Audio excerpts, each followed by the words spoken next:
День за днем корреспонденты нашего телеканала следят за событиями в республике и за ее пределами. Сегодня, подводя итоги этой недели, мы расскажем вам о самых заметных из них. Вы смотрите программу «Якутия. День за днем». В студии Петр Васильев. Здравствуйте. И вот о чем мы расскажем в ближайший час. В России в следующем году протестируют новую систему оплаты труда бюджетников. Главная задача – убрать разброс в зарплатах медработников, учителей и других специалистов. Ну а до конца этого года на левом берегу реки Лены будут установлены 50 свай Ленского моста. Расскажем, как продвигается строительство. В прямом смысле без отрыва от производства алданские школьники погружаются в различные профессии и специальности. Вместе с подростками к сути различных видов деятельности прикоснулись и наши корреспонденты. Тем временем в Ленске продолжается снос аварийного и ветхого жилья. Программа переселения работает с опережением. Ну а в поселке Светлый Мирнинского района прошел 10-й юбилейный молодежный фестиваль «В семье единой».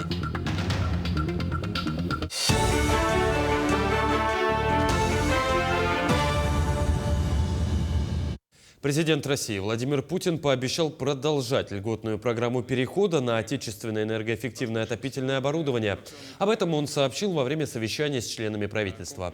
В свою очередь, глава Минэнерго Сергей Цивилев доложил об установке отечественных твердотопливных отопительных котлов жителям Сибири и Дальнего Востока в рамках реализуемой с прошлого года социальной программы.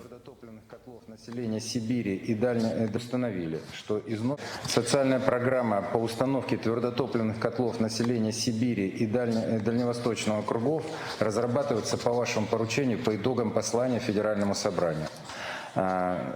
Суть заключается в том, чтобы обеспечить наших граждан эффективным, экологичным и безопасным отопительным оборудованием на угле. Это отечественные твердотопливные котлы с высоким коэффициентом полезного действия, более 84%, и автоматической подачей топлива. На совещании глава государства также заявил, что видит очень много проблем и вопросов, которые связаны с трудоустройством и другой поддержкой инвалидов.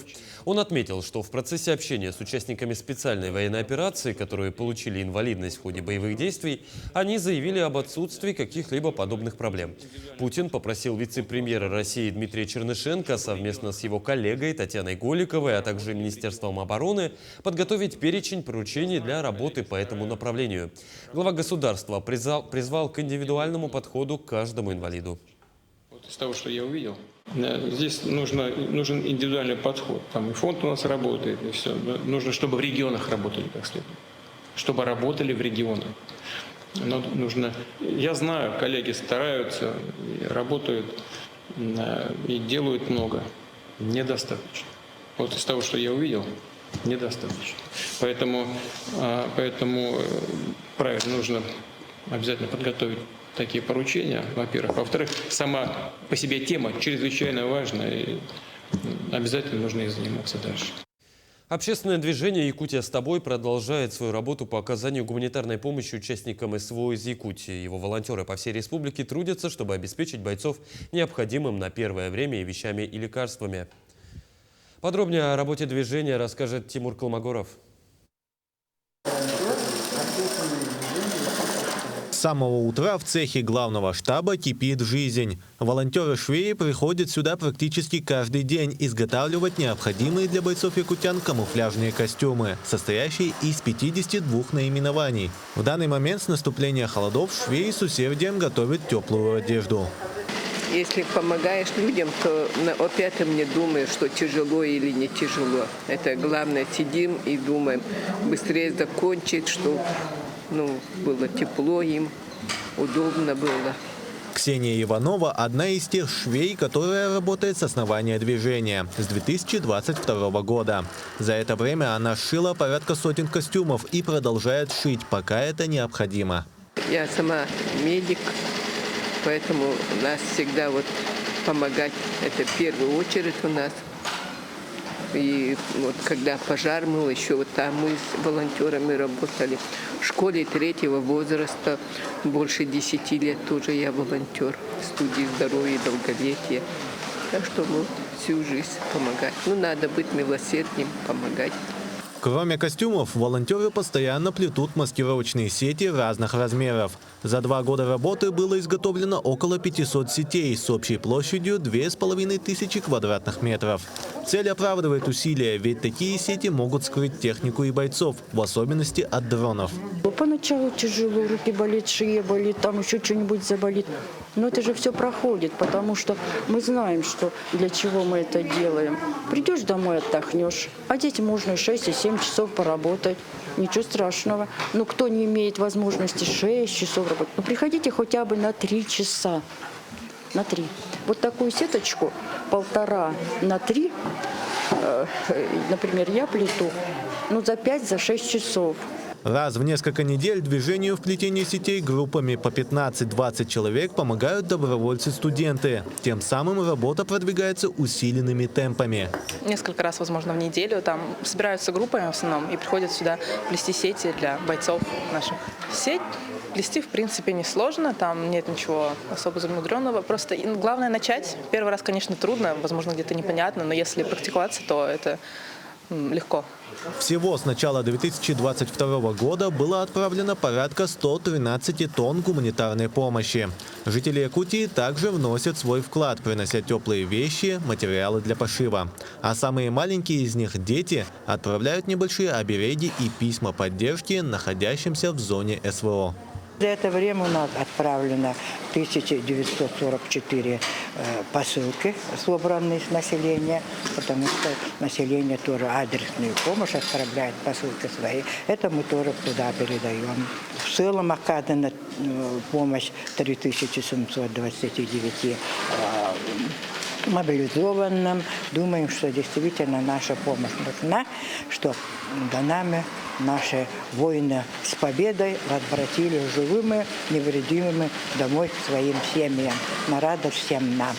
Движение «Якутия с тобой» объединило более 2500 человек. Его волонтеры отдают всего себя работе, объединенные одной целью – помочь землякам для скорейшей победы. Тимур Калмогоров, Джулустан Иннокентьев, Якутск. Более 3000 обращений в сфере медицины было принято с начала деятельности филиала Фонда «Защитники Отечества» по республике. Около 400 граждан воспользовались услугами медицинской реабилитации. Кроме того, филиал предоставляет санаторно-курортное лечение участникам СВО и их семьям. Его получили 170 граждан.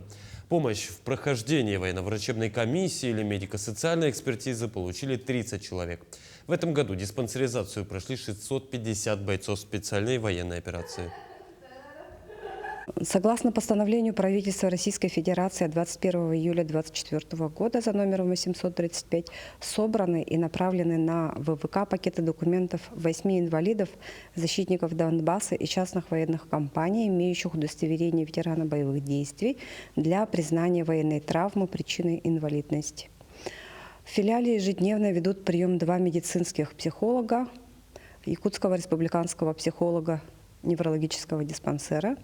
Напоминаем, что филиал ведет прием граждан по адресу города Якутск, улица Аюнского, 41/1.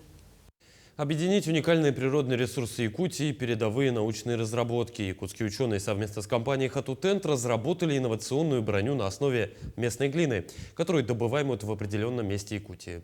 Результаты исследования превзошли все ожидания. Подробнее расскажет Даяна Федорова. Броня создана из якутской глины, добываемой на территории нашей республики. Она на 30% легче зарубежных аналогов, которые весят около 100 грамм, а также способна выдерживать пули различных видов оружия на разных дистанциях. Глина приобретает такие нужные для брони свойства благодаря суровым климатическим условиям Якутии. Добыча, там обработка, то обжиг, все один человек делает. У него технология такая, вот, да, обработка идет такая вот. 3 дня обязательно должен высушиться, да? Вот это высушится или вот этот вагон высушится. Там одинаково идет. Поэтому, если масштабы взять, тогда можно, скажем, вагонами там клепать уже. Опыты по твердости и надежности брони создатели провели на стрельбище. Новинка выдержала выстрелы с дальнего и ближнего расстояний, как от отечественных производителей, так и импортного оружия. Мы каждый раз улучшаем его. Недавно сами даже удивились, что наши результаты остановили даже пулю снайперской винтовки СВД. У многих производителей брони, иностранных, любого уровня, любых стран, У них проблема, когда остановить пулю он может, но именно керамика или какие-то другие составляющие, они превращаются в осколки. В разработке компании находятся такие изделия для военных нужд, как маскировочный костюм для снайперов с покрытием, исключающим обнаружение стрелка, а также защитный полог с аналогичной функцией. Разрабатывая военную продукцию, создатели учитывают мнение участников СВО. Новую разработку якутскую броню оценили и бойцы спецоперации. Очень хороший результат, отличный результат. Нужно протестировать, конечно. Мы сами там на передовой пробовали и стальные плиты тестировать, и керамические плиты, которые, допустим, я вот помню, что мы пробовали бронеплиту с арабскими надписями. Видимо, с Сирии там приехала эта плита. Там тоже хорошие результаты показывали, но я не думаю, что СВД там держала бы или там такое. Дополнительным плюсом якутской брони стало то, что пули не рикошетят от нее при попадании. Броня показала отличные результаты во всех сферах. Это действительно шаг вперед в области оборонной промышленности и сохранения здоровья наших бойцов. Дайна Федорова, Нюргун Старостин, Якутск. Впервые в Якутии прошел фестиваль беспилотных авиационных систем «Дотянуться до неба». Для увлеченных беспилотными системами будут работать 3 направления. Это трек-мечта, общество и технологии. Тех, кто только начинает знакомиться с беспилотниками, ждет квест-игра, которая позволит узнать о будущем технологий. Также все желающие смогли поучаствовать в мастер-классах и лекциях. Кроме всего прочего, побывать на выставке разнообразных дронов. На участие в мероприятиях зарегистрировались порядка 2500 человек. С нашей территорией огромной, да, с транспортной связанностью у нас круглогодичная связанность только 30%. Да, очень много населенных пунктов, авиаперевозки очень дорогие. И мы верим в то, что беспилотники увеличат транспортную связанность, то есть мы сможем с помощью БПЛА доставлять грузы необходимые, медикаменты, почту, не знаю, товары народного потребления. Они дешевле, их больше. И, конечно, с помощью беспилотников, мы сейчас развиваем связь, там, ВОЛС тянем, 4G. Вторая должна, конечно, беспилотники прийти, потому что когда у меня будет хорошая связь 4G, я могу через беспилотник заказать любой сервис. За храбрость и самоотверженность детей-героев наградили памятной медалью за проявленное мужество. Обладателями медалей стали Рамеш Муратов, Роберт Ноев и Николай Жирков. Они спасли человеческие жизни при пожарах в Якутии. Награждение прошло в рамках всероссийского гражданско-патриотического проекта «Дети-герои». С 2014 года чествуют детей, которые проявили героизм, мужество и спасли человеческие жизни. Работа ведется совместно с МЧС России и муниципальными образованиями. Ребятам присваиваются высокие звания, дети-герои, а также дарятся памятные подарки. Необходимо. Ребята проявляют героизм, спасают человеческие жизни, и они по представлению государственных органов получают высшую награду «Дети-герои». И накануне Дня единства мы сегодня вручили нашим детям награды. Они спасли человеческие жизни. Эта акция, эта работа будет продолжаться. Мы очень благодарны нашим детям, родителям, администрациям школ. Мы продолжим подводить итоги минувшей недели после небольшой паузы. Оставайтесь с нами.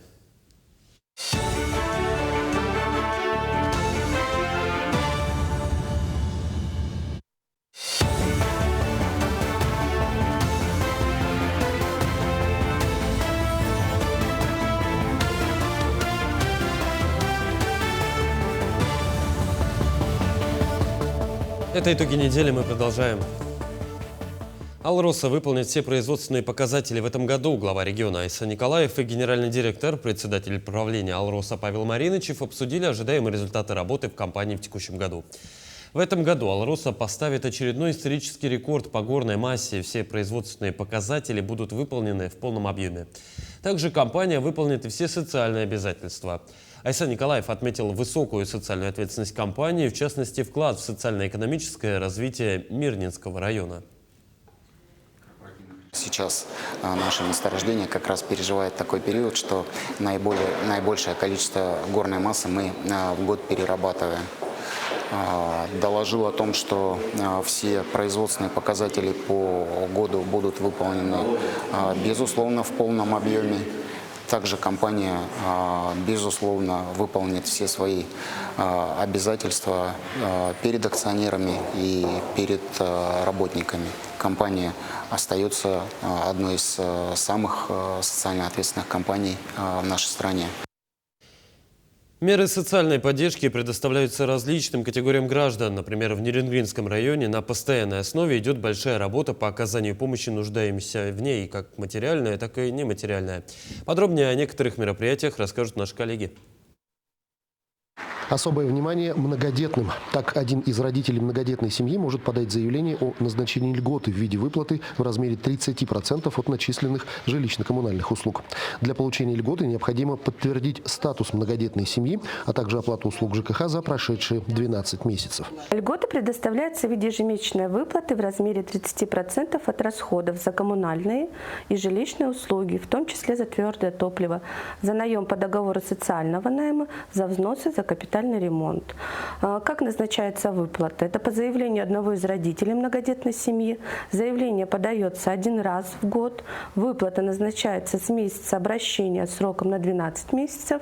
Перечисление производится ежемесячно на счет заявителя карты жителя Якутии. Также среди мер поддержки единовременная выплата семьям, вступившим в брак от 25 до 30 лет, выплата семьям, отметившим в этом году 50-летие совместной жизни, а также единовременные выплаты матерям, дети которых зачислены в 1 класс. Кроме того, мы предусмотрели выплаты для беременных женщин, которые выезжают для обследования в город Якутск по показаниям медицинских учреждений.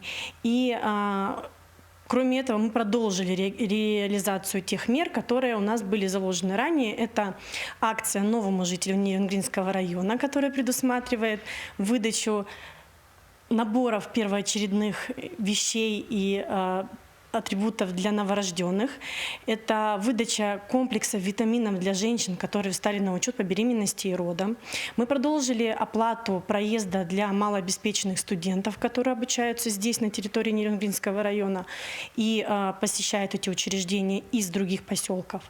Еще одна категория повышенного внимания – инвалиды. Кроме пенсий, льготных лекарств, средств реабилитации и многого другого, работает такая мера помощи, как социальный контракт. Ей могут воспользоваться граждане, имеющие инвалидность трудоспособного возраста, прошедшие трудовую реабилитацию, либо профессиональное обучение. Сумма поддержки до 500 тысяч рублей. Направлена на развитие своего дела личного, либо развитие личного подсобного хозяйства. Для того, чтобы воспользоваться данной поддержкой, гражданин должен иметь доход ниже величины, 1,5-кратной величины прожиточного минимума 34 300 рублей и предоставить нам бизнес-план. Также управлением соцзащиты организована работа школы ухода за пожилыми и инвалидами, утратившими способность к самообслуживанию. Задачами школы ухода является обучение практическим навыкам всех людей, которые осуществляют уход. Обучение качественному и безопасному проведению процедур по уходу, профилактика осложнения в результате неправильного ухода, организация домашнего пространства, правильное использование дополнительных технических средств реабилитации и обучение психологическим аспектам, которые связаны с уходом за такими людьми. Обучение проводится в дистанционном формате. По словам специалистов и жителей района, востребованность в выпускниках этой школы довольно высока. Дело в том, что у меня тоже больная мама, ей нужен уход. И вот такая школа, как вот сейчас открывается, я думаю, она в дальнейшем поможет и людям, и окружающим, то есть в помощи пожилым, которые нуждаются именно в помощи. Я поэтому сюда и пришла за помощью. По словам специалистов управления соцзащиты, в городе очень остро стоит вопрос социального такси для маломобильных граждан для посещения медицинских и социальных учреждений. Иван Лазаренко, Вадим Барашков, Захар Головин, Нерюнгри, Якутия, день за днем. В России в следующем году протестируют новую систему оплаты труда бюджетников. Об этом сообщил президент Владимир Путин на Конгрессе «Национальное здравоохранение». Он напомнил, что заработная плата медработников привязана к средней зарплате в регионах. В то же время этот уровень может значительно отличаться даже в соседних субъектах Федерации. Как сообщил в свою очередь министр труда и социальной защиты Антон Котяков, речь идет о том, что в структуре зарплат повысится доля оклада, а компенсационные и стимулирующие выплаты стандартизируют. Другими словами, должна быть единая и понятная для работников система. Ориентиром при этом будет достижение размера оклада в 50% от дохода. Что хотел бы особо отметить? Важно, чтобы положение работников на рынке труда продолжало улучшаться. Имею в виду условия работы специалистов, условия их труда. И, конечно, повышение их доходов должно находиться в поле нашего зрения постоянно. Они должны расти именно опережающими темпами, выше роста цен.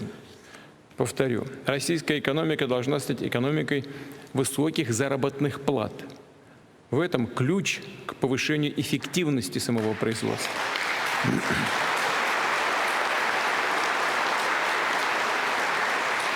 К модернизации предприятий и компаний, глубокому обновлению отраслей на современной технологической базе, к созданию качественных рабочих мест. Какие еще интересные и важные события произошли на этой неделе в стране, узнаем из дайджеста Максима Кардозу.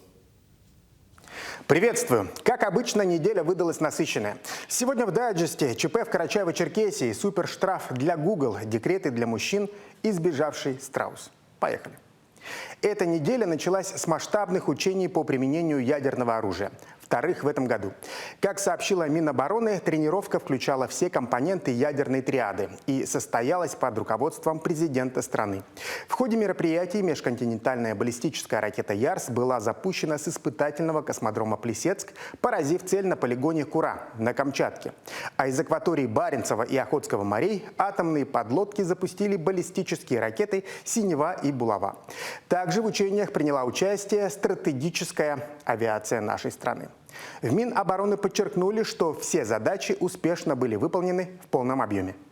Сразу отмечу, что Россия подтверждает свою принципиальную позицию о том, что использование ядерного оружия является крайней, исключительной мерой обеспечения безопасности государства. Вместе с тем, мы хорошо понимаем, что именно ядерная триада продолжает оставаться надежным гарантом суверенитета и безопасности нашей страны. Позволяет решать задачи стратегического сдерживания, а также поддерживать ядерный паритет и баланс сил в мире, как объективные факторы глобальной стабильности. В столице Карачаево-Черкесии случилась трагедия. В жилой пятиэтажке, по предварительным данным, произошел взрыв из-за утечки газа. Погибли 5 человек, еще 4 получили ранения. Были разрушены как минимум 10 квартир на 2 верхних этажах. Обломками выбило стекла в соседних домах, пострадали припаркованные машины. Следственный комитет России возбудил уголовное дело об оказании услуг, не отвечающих требованиям безопасности жизни и здоровья потребителей. Власти Карачаево-Черкесии выделят по 1 миллиону рублей семьям погибшим. Пострадавшие получат денежные выплаты в размере 300 тысяч рублей. Мы решили сначала, что землетрясение. Самого взрыва не слышали, просто затрясся дом. Все, стекла полетели, выбило стекла, грохот, выглянули в окно. Все засыпано камнями перед окном, тоже в комнате разруха, попытались выйти, услышали голоса соседей. На этой неделе россияне пытались разобраться в слове «ундециллион». Это число – единица с 36 нулями. Такую даже представить себе сложно. В чем тут дело? Российский суд назначил американской корпорации Google штраф в размере сразу 2 ундециллионов рублей. Причиной стал отказ компании разблокировать на видеохостинге YouTube аккаунты федеральных российских телеканалов, таких как «Первый», «Россия-1», НТВ и многих других. Причем сумма штрафа каждый день будет расти, пока IT-компания не вернет доступ. Как взыскать астрономическую сумму, пока непонятно. Еще в прошлом году дочерняя компания Google в России была признана банкротом, а ее активы арестованы. Еще одна новость, связанная с Google. На госуслугах пользователям стали приходить сообщения с предложениями отказаться от электронных почт с ящиками на gmail.com. Это объяснили тем, что американская компания ограничила использование СМС-подтверждений для создания новых аккаунтов на госуслугах. На неделе в прессе озвучили и новый тренд. В России мужчины стали чаще уходить в декрет. Всего лишь за год их число увеличилось на 20%. Рекордсмен в этом плане Ленинградская область. Там по этой статистике прирост заявлений на отпуск по уходу за ребенком плюс 25%. Социологи отмечают, что объяснение простое. Женщины начали зарабатывать больше, а сильная половина человечества перестала стесняться вести хозяйство. Есть и исключения. Мужчины остаются дома с ребенком из-за удаленной работы, а другим просто нравится нянчиться с малышами. Для таких молодых пап все чаще открываются клубы, где смело наравне с футболом можно обсудить памперсы и молочную кухню. Ранее стало известно, что российская Минтруда разработала поправки в законодательствах, которые сохраняют выплаты по уходу за ребенком для работающих матерей. Декрет мужчине – это как армия, он даже полезен, понимаете? Потому что здесь вы прочувствуете все тонкости дел, которые выполняет женщина. Плюс первый. Я научился готовить, причем хорошо готовить. Вот. Это первый плюс. Второй плюс. Я научился ухаживать за детьми. Сценарий фильма «Поймай меня, если сможешь», версию для мира животных, разыграли в Республике Коми. Главным героем там является страус Эму по имени Вася. Он сбежал из фермы в Сыктывкарском районе республики, и за его приключениями следил весь регион. Дело в том, что птицу нашли быстро в соседнем лесу, но вот загнать обратно в вольер никак не могли. Гонка продолжалась целых 4 дня. Кадры, на которых экзотический Эму бегает в северных лесах, облетели все крупные соцсети и паблики. Выставили вот сейчас сети, но все сети он рвет, то есть это бесполезно все. Сейчас в данный момент мы ждем ветеринара, кто должен приехать и сделать выстрел со снотворным. Фермер добавил, что поимка страуса, достигающего высотой около 2 метров, является достаточно рискованным занятием. Беглец уже увернулся от сачка и пнул одного из ловцов. Не переживайте, друзья, история закончилась позитивно. Птицу благополучно вернули домой. Такой была эта неделя. Дайджест подготовили Максим Кардозу и Айтал Байтунов. Мы продолжим подводить итоги минувшей недели после небольшой паузы. Оставайтесь с нами.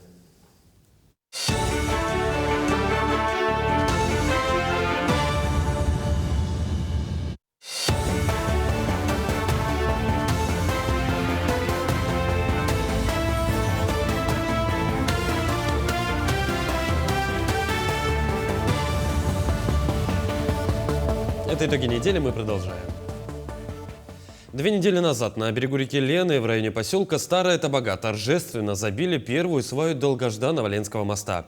Но сейчас на строительных площадках кипит работа. Завезены песок и щебень для обустройства, ведутся подготовительные работы. На строительной площадке побывал и мой коллега Александр Хавренко. Мы сейчас присутствуем при установке 3-й сваи Ленского моста. Всего таких свай здесь будет 920. Для начала бурится скважина, потом в эту скважину опускается вот такой вот каркас для сваи, в нее заливается бетон, и свая готова. Как я сказал, это 3-я свая. Вы наверняка спросите, а где же первые 2? А они прямо подо мной. После того, как свая бетонируется, чтобы не было обрушения грунта, сваю закапывают. Ленский мост – высокотехнологичное сооружение, аналогов которому нет во всей стране. Каждый этап, каждое действие при строительстве требует тщательного изучения и анализа. После заливки первой сваи были проведены штамповые полевые испытания, и 30 октября получили протокол, который показывает о том, что несущая способность сваи и грунтового основания соответствуют всем проектным решениям. Это позволило нам продолжить работу по сваям. На сегодняшний день уже работы ведутся по 3-й свае. Всего по 6-й опоре у нас будет установлено 32 сваи длиной по 10 метров и в диаметре 1,5 метра. Глубина залегания сваи будет на глубине 10 метров. Вся необходимая техника и персонал для выполнения работ текущего этапа строительства имеется. Бетонный завод, который построен специально для нужд моста, работает практически в круглосуточном режиме. Сегодняшний день производим отсыпку технологической площадки и подготовку для работ основного периода. Также выполняем на этом берегу реки отсыпку на технологической площадке номер 1. На технологической площадке номер 1 расположен бетонный завод и вахтовый городок. На правом берегу реки, который находится по правую руку от нас, ведется отсыпка технологической площадки номер 3.1. Выполнены работы по подготовке основания для бетонного завода на правом берегу. В активной фазе мост одновременно начнет строиться с 2 берегов навстречу друг другу. А как только пройдет ледоход, начнутся работы по установке свай в русле реки. На пике строительства на мосту будет работать до 1500 человек. Александр Хавренко, Джилус Иннокентьев, Якутск.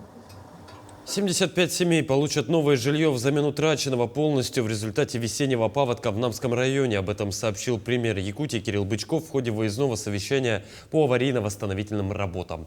В частности, 20 семей получат выплаты на строительство новых домов, 55 – средства на приобретение жилых помещений.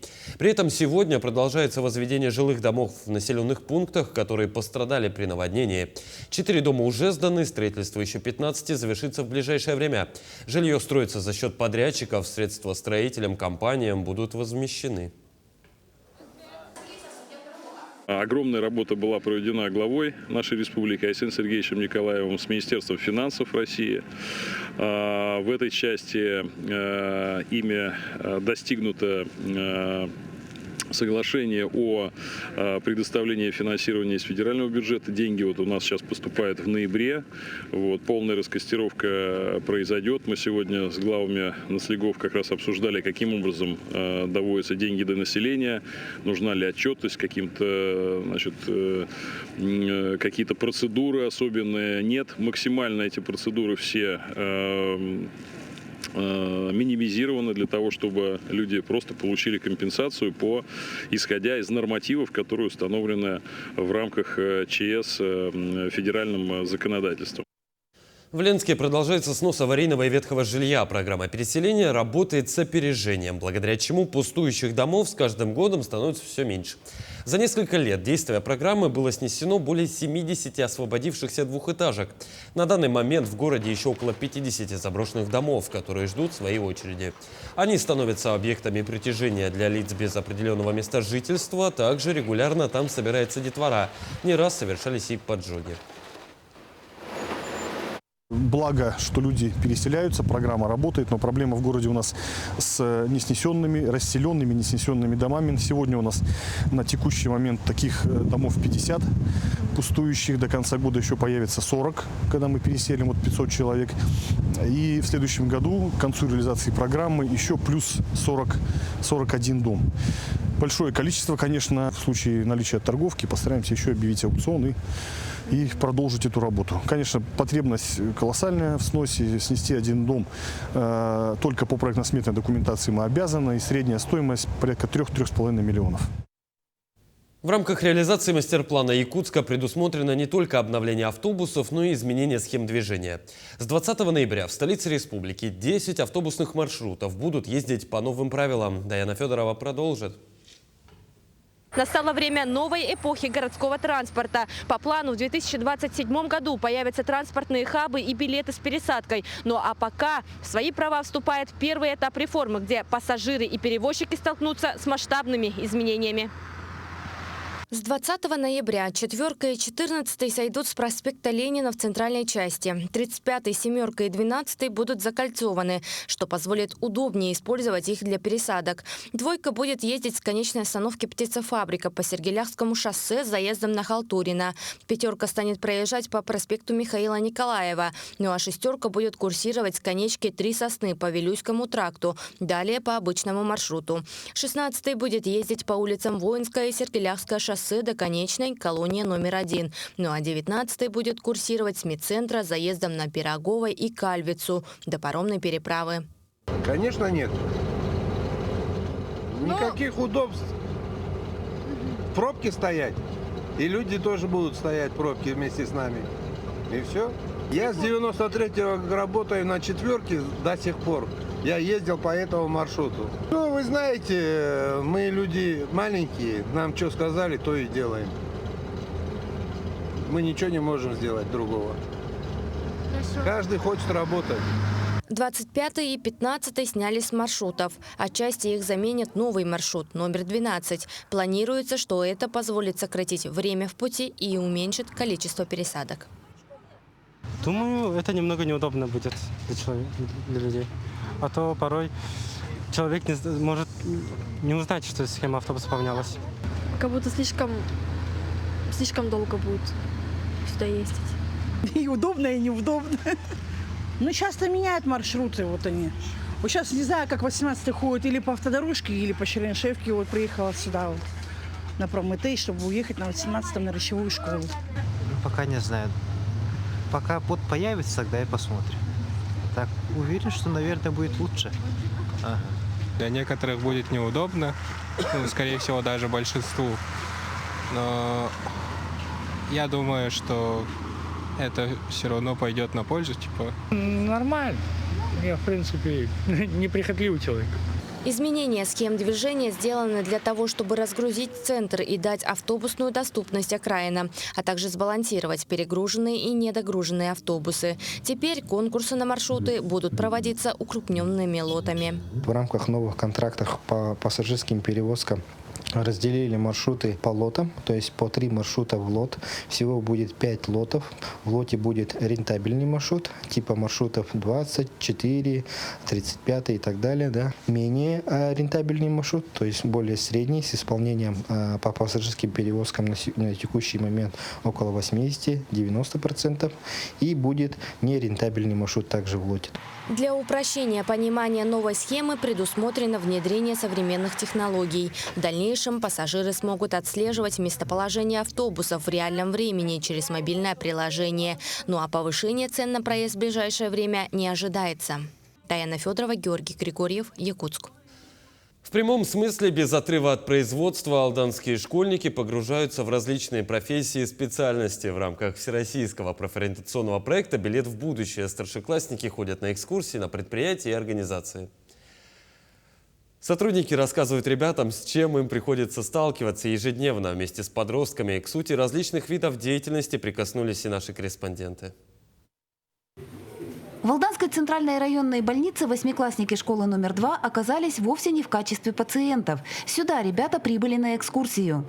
После посещения приемного покоя и службы лучевой диагностики гости отправились в отделение травматологии. Медработники рассказали школьникам о том, с чем сталкиваются ежедневно. А начинать формировать багаж знаний нужно со школьной скамьи. Многие ребята говорят в школе, что нам не нужна физика, нам не нужна там, химия и так далее. Если ты выбрал медицинскую профессию, что вот эти все предметы, они очень нужны в современной жизни, сейчас в медицине. Это очень важно. Поэтому и математика, и русский язык, и химия, и английский язык – это очень важные предметы. Массу впечатлений подростки получили в операционной на базе хирургического отделения. Ежегодно здесь проводится несколько сотен плановых и экстренных вмешательств. Самые сложные из них могут длиться более 6 часов. В операционной дети ознакомились с принципом действия дефибриллятора и аппарата ИВЛ. А медработники дали гостям важное напутствие. Мы им пожелали, чтобы к этой профессии, если они выбрали медицинскую профессию, отнеслись ответственно, со всей серьезностью, и чтобы не было случайных людей в медицине. То есть, если ты выбрал профессию медицины, будь добра, оставайся в медицине, быть верным, милосердным, добродушным, то, что нужно в медицине. Потому что медицинский работник должен иметь большое терпение и милосердие. Погружение школьников в профессии проходит в рамках всероссийского профориентационного проекта «Билет в будущее». На днях ребята побывали в филиале Дальневосточной распределительной сетевой компании «Южно-Якутские электрические сети». Этот экран дает диспетчеру всю информацию об энергоснабжении Алданского и Нерюнгринского районов. Ситуацию, повлекшую отключение электроэнергии, специалист сразу заметит и передаст информацию в соответствующий отдел. Рассказали работу нашей диспетчерской службы, Центра управления сетями, ЕС, как что происходит. Видно, что у ребят какой-то интерес есть, к чему стремятся, вопросы были интересные, задавали. В филиале компании школьники посетили линейно-аппаратный зал, узнали, как осуществляется связь, а также прикоснулись к сердцу службы. Так сотрудники называют серверную станцию. В этом помещении создаются и поддерживаются условия для функционирования всего оборудования. Учащиеся интересуются, много спрашивают, задают вопросы. Вот в таком плане готовятся к будущей жизни. То есть какую специальность получить, какие классы. Это 7-й, 8-й класс, 9-й класс. Знакомство школьников с энергетической отраслью было организовано Алданским политехникумом. В филиале ДРСК ЮАЭС школьники смогли пообщаться со специалистами и увидеть изнутри, как осуществляется рабочий процесс. На самом деле ребятам очень интересно. И даже вот девчонки у меня заинтересовались, и, может быть, кто-то из них даже выбрал свою будущую профессию. Поэтому я считаю, что это очень полезно, очень актуально в выборе профессий нашим будущим выпускникам. Экскурсии в больницу и в филиал ДРСК для учащихся второй школы стали не единственными. Ребята также побывали в золотодобывающей компании. Чуть ранее политехникумом был организован выезд на муниципальное предприятие пассажирских перевозок для учеников городской гимназии и школы поселка Лебединово. На этом не будет останавливаться, будет развиваться, совершенствоваться. И в дальнейшем будем посещать как и комбинат «Алдан-Золото», и другие предприятия. Польза профориентационных экскурсий для школьников бесспорна. Во-первых, знакомясь с профессиями, старшеклассники соотносят их с собственными знаниями. Во-вторых, общаясь с работниками, молодежь получает представление о ситуации на рынке труда и востребованности тех или иных специальностей. Кроме того, получаемые сведения позволяют юношам и девушкам сделать осознанный выбор профессионального пути. Татьяна Вахнина, Сергей Шипачев, Александр Лукин, Алдан. Мы продолжим подводить итоги минувшей недели после небольшой паузы. Оставайтесь с нами.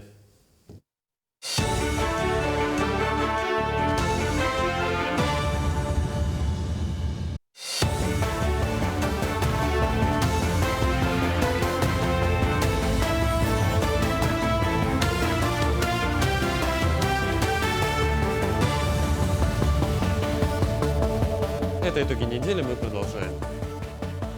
В Якутии поставят спектакль о Степане Аржакове «Над вечным покоем». Премьеру спектакля о жизни одного из отцов-основателей якутской автономии Степана Аржакова в честь его 125-летнего юбилея поставят в Сахатеатре 9 и 10 ноября.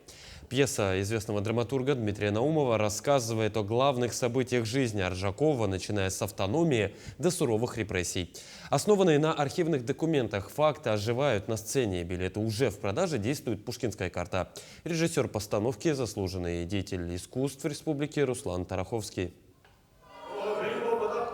И мы показываем его с разных сторон, эту личность. Он даже вот в освобождении Амги участвовал с винтовкой в руках, работал в разных таких должностях, министром внутренних дел, наркомом земли и хозяйства.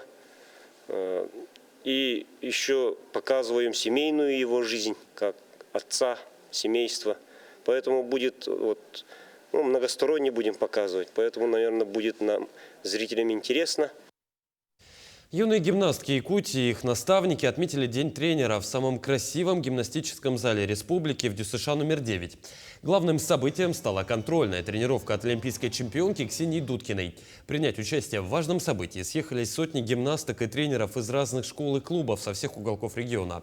Юные гимнастки продемонстрировали показательные номера с булавами и лентами. По итогам тренировки будут отобраны спортсменки для дальнейшей подготовки в качестве кандидатов в сборную Якутии. Также в планах чемпионки работа с тренерами для создания продуманной единой системы подготовки гимнасток. Безусловно, мне понравились малышки, совсем маленькие дети, которые также хорошо работают. Но у нас самое главное этот возраст довести до как можно дольше. Соответственно, мы должны обращать внимание на такие нюансы, на которые мы не обращаем внимания. Соответственно, мы должны сохранить детей, мы должны сохранить уровень. Маленькие они хорошие, вырасти они должны еще лучше. Я надеюсь, что все тренеры со мной согласятся, и мы будем над этим работать.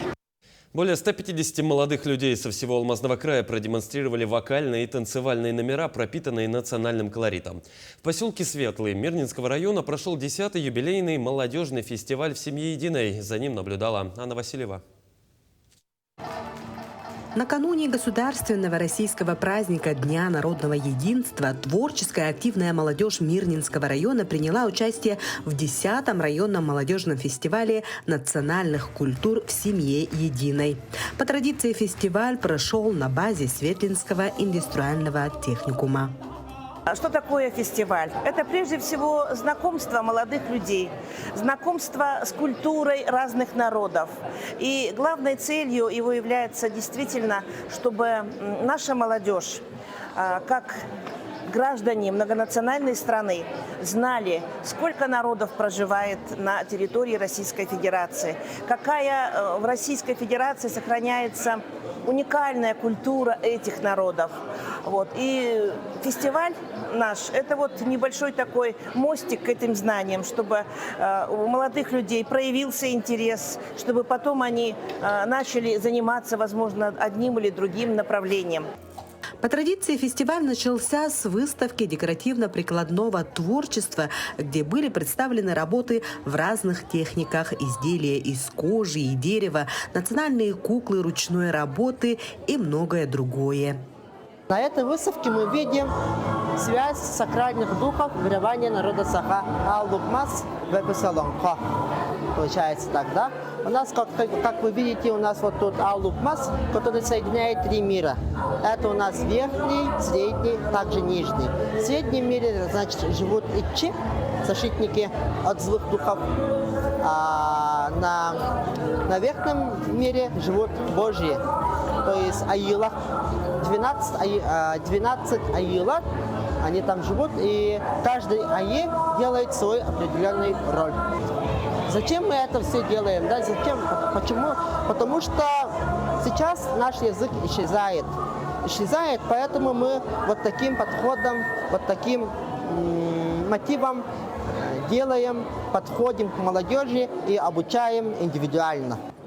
Рядом с выставкой, словно скатерть-самобранку, на столах расстелили национальные блюда разных народов. Участники не просто представляли свои кулинарные шедевры, но и поделились рецептами и секретами приготовления. Традиционное блюдо у бурят какое? Ну, национальное традиционное блюдо – это, конечно, наши любимые всеми обожаемые бузы, да. Также это у нас получается зоухе, саламат, замба. По-моему, даже не слышали и не пробовали, наверное. Да, оно делается из топленое масла, чуть-чуть молока и прожаренной именно молотой пшеницы. Наши предки всегда ели ее, да, получается, и всегда готовили на особые праздники.